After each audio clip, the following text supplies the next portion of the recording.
এই হচ্ছে city gold, যে দিন দিন ইমিটেশনে পরিণত হচ্ছে। আর এই হচ্ছে সিলভার মানে রূপো, যার দাম দিন দিন বেড়েই চলেছে। আর এই সাদামুখী ওলাউটিটা হচ্ছে দীপার সৎবোন উর্মি, যার থাকা না থাকা দুটোই সমান। আর এই বয়কাট চুলবালিটা সূর্যর একমাত্র কাকিয়া।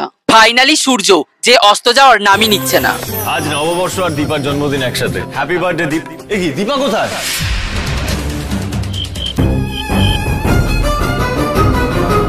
মা তোরা মরে গিয়ে আমাকে শান্তিতে থাকতে দিবি না? তোরা দেখালি থেকে দেখে আমার চোখের সামনে এসে দাঁড়িয়ে পড়িস, কেন বলতে পারছিস না আমাকে? আবার কি হলো?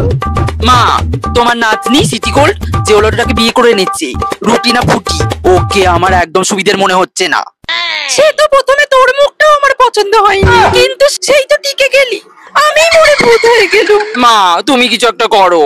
কোথায় ভাবলুম দুই বোন মিলে এক নাক নিয়ে কাড়াকাড়ি করে মরবে, তা নয় ওই সোনাটা উনি 7 তাড়াতাড়ি বিয়ে করে নিয়ে চলে এলো। ঠিক আছে, এবার যা করার আমি করব।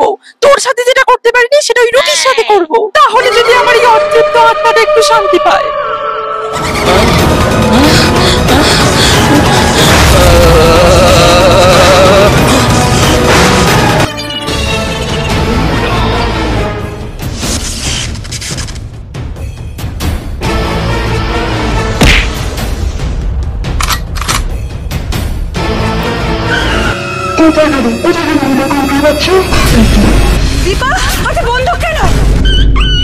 হ্যাঁ, এই সেই রুটি যাকে দীপা চাটুতে ফেলে সেকতে এসেছে।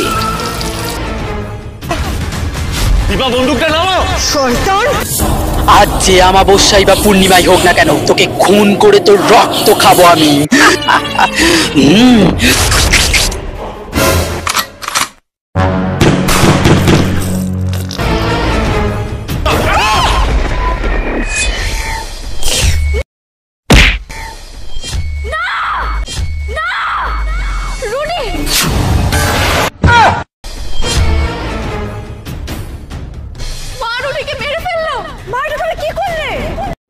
রুটি রুটি ওঠো, রুটি ওঠো, তুমি আমাকে যত খুশি টর্চার করো, আমি আবার ভুলে যাবো সব। ওঠো ওঠো। রক্ত খাকি দীপা কি সত্যি সত্যি ওর জামাই রুটিকে মায়ের ভোগে পাঠিয়ে দিল? মায়ের ভোগের ছোঁয়ায় শুভ নববর্ষ 15ই এপ্রিল মঙ্গলবার 10 ঘন্টার মহাপর্ব, রাত 9:30 থেকে সকাল 7:30 পর্যন্ত। স্টার জলসায় আর জিও গরম তারায়। চলো পাল্টাই।